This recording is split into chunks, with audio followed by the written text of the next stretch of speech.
Good afternoon, friends. In this module, we are going to talk about printmaking as an art form. In the beginning, we'll talk about the techniques and the kinds of printmaking that are there. And in the later half of the module, we'll talk about printmaking in the Indian context, and we'll touch upon the lives of few printmakers and talk briefly about their lives and their art. First of all, let's ask the question, what is printmaking? In the simplistic terms, printmaking is an art form which consists of the production of artworks and images on paper or on fabric and other materials by various techniques. How many types of printing techniques are there, or how many types of print mediums are there? Let's look at the first definition of what consists of a print, or what is an original print. An original print is the printed impression produced from a block, plate, stone, or a screen on which the artist has worked.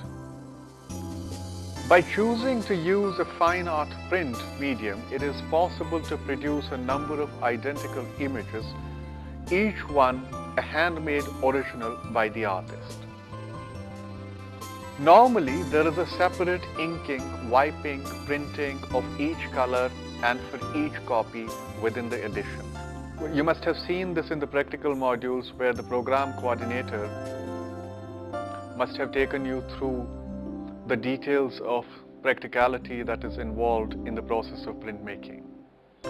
The total number of prints is predetermined by the artist, and thereafter the blocks, plates, stones or screens are destroyed or recycled so that no further impression may be taken. Only in modern times have editions been limited to make them more desirable as an investment. So a market role also comes into play here. Now the first kind of printing that we are going to talk about is relief printing. So what is a relief print? Or what does relief printing mean?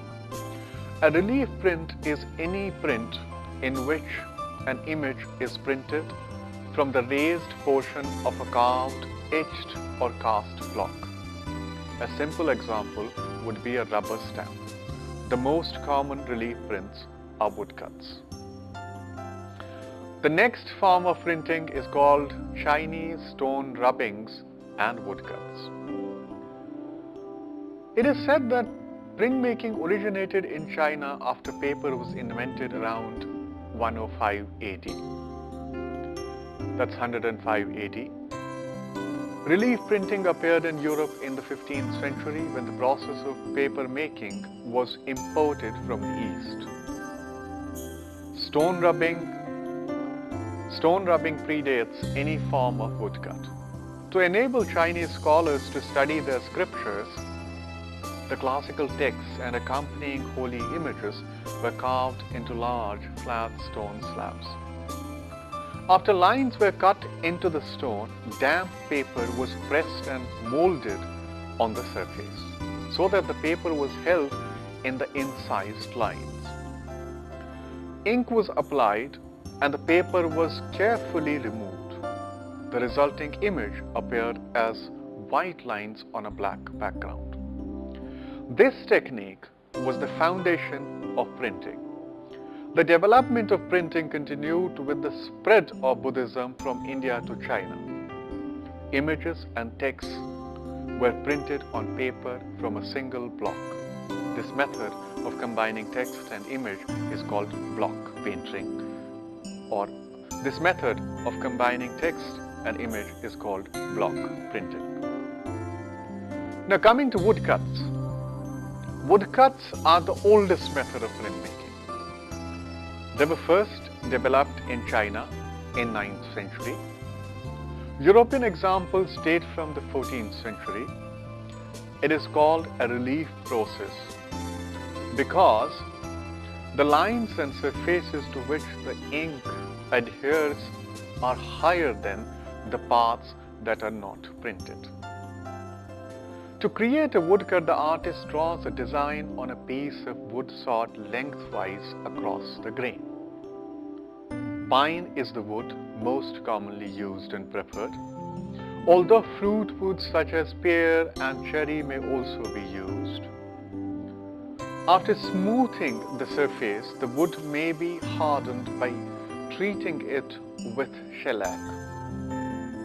This makes it more durable under the pressure of a press and also makes it easier to carve strong, bold images. The artist then paints or draws an image on the surface. The wood between the drawn lines is cut away, leaving only the drawn image standing on the surface. To make the cuts, chisel, gouges or knives may be used.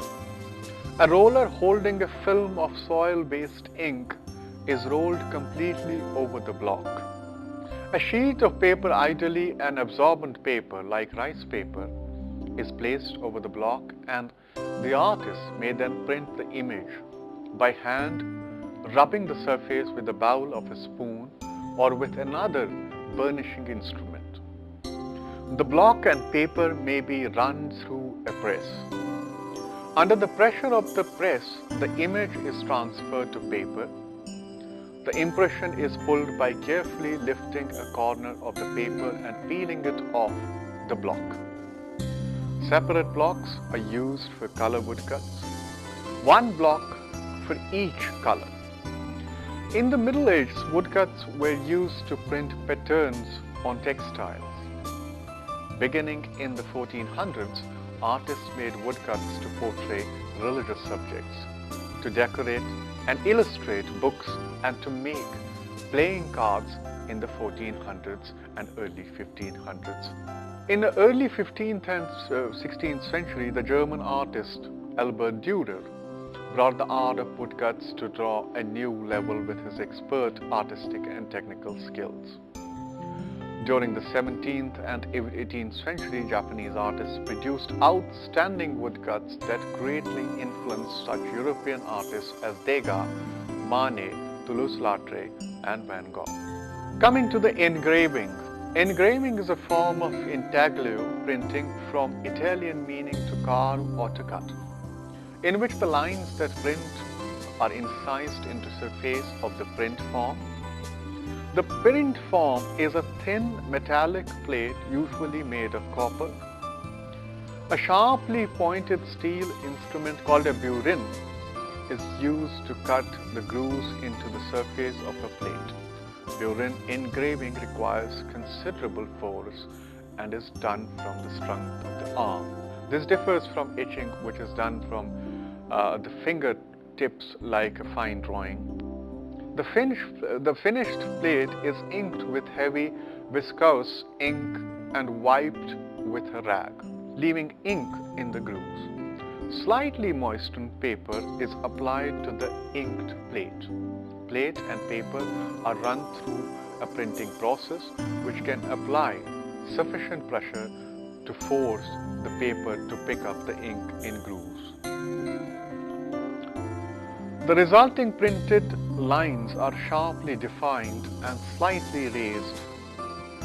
Several hundred prints can be made before weak lines on the print reveal the plate is wearing down. Most early engravings were book illustrations and religious images intended for popular use. Today these are sought after by museums and collectors, and engraving is used for producing currency and certificates. The next in our line is lithography printing, a process or a method of printmaking based on the chemical repellence of oil and water. It's a process of printing from a smooth plate. The printing and non-printing surfaces are all the same level, as opposed to intaglio or relief process, in which the design is cut into the printmaking block. Designs are drawn or painted on a level, porous surface with a greasy material such as conte, crayon, grease pencil, or a greasy substance called touche. The most commonly used surfaces are limestone or plates made of metal or plastic. After the image is drawn, the stone is dampened and ink is applied with a roller. The greasy image repels the water and holds the oily ink, while the rest of the surface does the opposite. The stone is chemically treated after the image is created in order to enhance the effect. The artist then places a sheet of paper on the printing surface and runs the paper and the stone or plate through a printing process under heavy pressure. The pressure transfers the linked design onto the paper. To make additional impressions, the artist redampens and re-inks the surface. It is interesting to note that because of the equipment used and the knowledge and skill required for the printing process, lithography lends itself to a collaboration between artist and printer. Also, pulling a large print requires two people.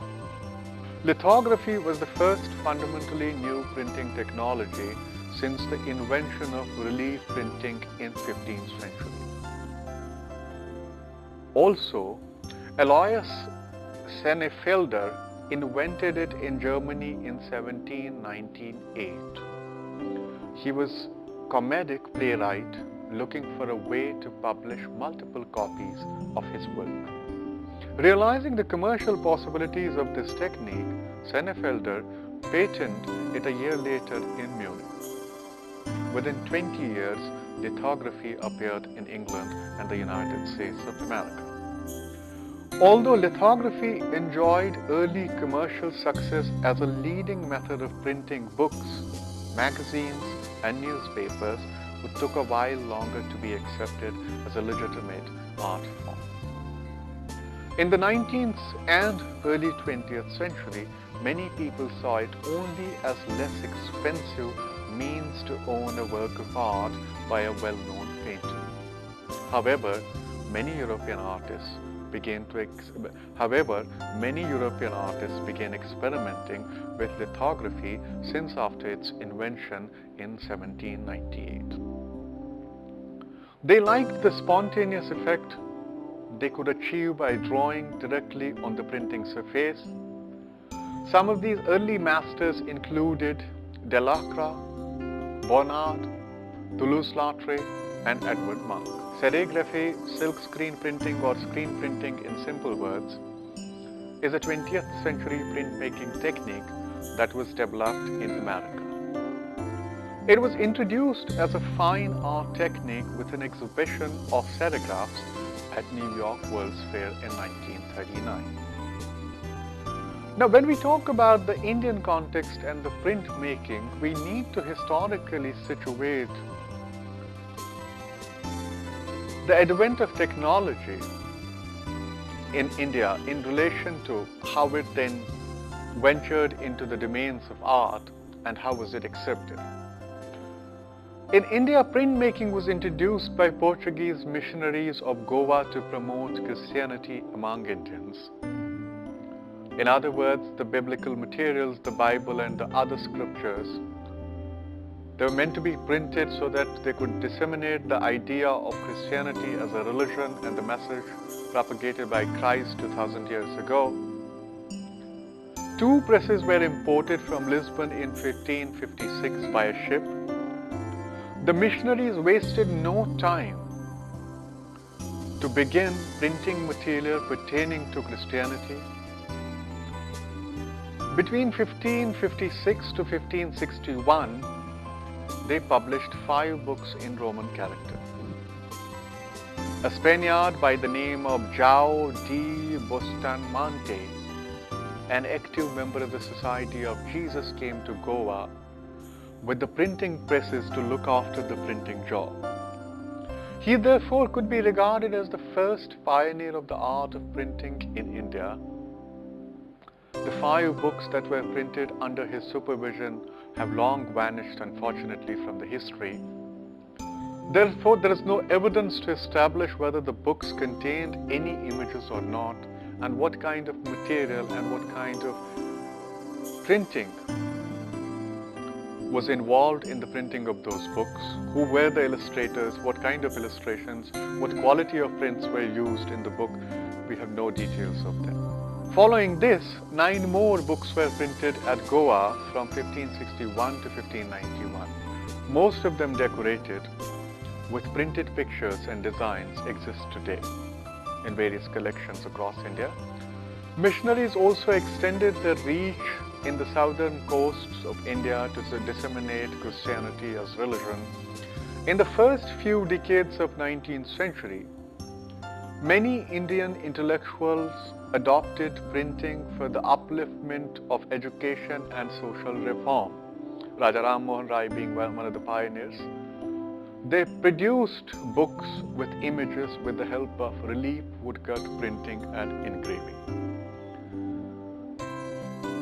With the advent of British in India, when they took full control of India, they used graphic imagery for books, journals, in and outside of the government art schools across India. Now, we have already discussed about Ravi Verma and his printing press in the previous modules. Ravi Verma perhaps is one of the most important Indian artists of the period who made profound use of printmaking technology to produce oleographs of his work and set the first example of popular art in India. Printmaking was introduced at the Government Art School in Calcutta and Kala Bhavan at Shantiniketan subsequently. In 1950s and 60s, printmaking was introduced at Sir J.J. School of Arts, Bombay, MS University, Baroda, College of Art, Chennai, Delhi College of Art, Delhi, and in other arts institutions that were established after the independence of India. With the establishment of Lalit Kala regional centers, printmaking studios were opened in Delhi, Chennai, Lucknow, Calcutta and Bhubaneswar. And later on in the first half of 1980s, one of the most prominent centers for printmaking was Bharat Bhavan, Bhopal. These centers gave a great boost to the printmaking in India. In this module, we'll briefly refer to some of the prominent printmakers of pre- and post-colonial India, talk a little about their lives, about their arts practices. Now, here I want to flag off a concern, which is that not much has happened in terms of the research on the art of printmaking in India. There's very scant documentation and 1 or 2 articles that have been written or essays that have been written on the history of printmaking in India. In this module, we have relied on a couple of articles produced by Jyoti Bhatt and Professor Shivji Panikkar and the single contemporary issue of Lalit Kala Journal on the printmaking of India. Apart from these couple of sources, there is no other book wholly or solely or no other compilation of printmaking on the history of printmaking in India ever been produced in India until now. As I said previously, that there is no proper documentation, no historical text on which we can rely and give an overview of the history of printmaking in modern day India. So the list that I have chosen in this module, the list of the artists, must not be taken as final list, because whatever was available in the form of written text or archival materials, whatever I could procure, is on the basis of preliminary materials or very scant documentation that we have. As I said, a couple of essays that are there. So we'll start with Mukul De and talk briefly about his life in 1 minute or 2 minutes. And afterwards we'll talk about other printmakers, as I said, who did their work or who were active before and after the independence of India. So Mukul De is famous for his etchings. He studied the technique in America. He worked as principal of Government Art College in Kolkata, where he produced landscapes, portraits, mythological subjects, and legends in the idealized naturalistic style. Now, since these colleges were established with a proper motive of propagating European academic realism, the people who taught in these colleges, or people who were taught in these colleges, more or less in the beginning of their careers, they worked in European academic or naturalistic style. He continued in traditional style, and his draftsmanship remained conventional and limited in terms of his artistic content, as you can see in a couple of works on your screen. The next artist in our list is Binod Bihari Mukherjee. His etchings and woodcuts establish his understanding of abstract and structural values, which he derived from various artistic traditions. Now, we talked at length about that how artists were falling back on the traditional art and folk art of India and were trying to derive subject matters out of them. He remained active as a printmaker between 1935 to 1950 and created some prints depicting nature and ordinary life. His use of black and white, as you can see on your screens, an interplay of textures and emotionality makes his work stand out and establishes him as one of the leading printmakers of pre-colonial India. We have talked about Ram Kinkar Baj as a sculptor. He did, and we talked about him as a painter and how he was transferred from the painting department when Nandalal Bose identified his talent, sculptural talent. The most important sculptor of pre-independent India, as I mentioned, Ram Kinkar Baj experimented with woodcuts, engravings, lithographs, dry point, and etchings. He depicted landscapes and rural life in his prints, as was his theme in his sculpture as well. Heran Das, he is the first Indian artist who adopted printmaking as an artistic pursuit. Printmaking, as we discussed in the techniques of the printmaking, was very late adopted in the domain of arts and was considered a medium through which an artist could experiment or through which an artist could express his imagination. He looked after the graphic department at the Government College of Art, Calcutta from 1948 to 1980 and produced students like Somnath Hoare, Sanatkar, Lalu Shah, Amitabh Banerjee, and Shyamalal Datta Roy. Conventional in his themes and techniques, he depicted pastoral landscapes and ordinary life in meticulous details. Saifuddin Ahmed, another printmaker, received his education at the Government College of Art, Calcutta in the early 1940s and started teaching in the same institution in 1942 with Heran Das and Zainul Abidin. His works done in woodcut depict landscapes and everyday life. He left for Dhaka following the partition and established the Dhaka Institute of Art. Chitta Prasad, another leading printmaker, did printmaking between 1946 to 1965. He depicted victims of Bengal famine, which we have talked at length in the previous modules,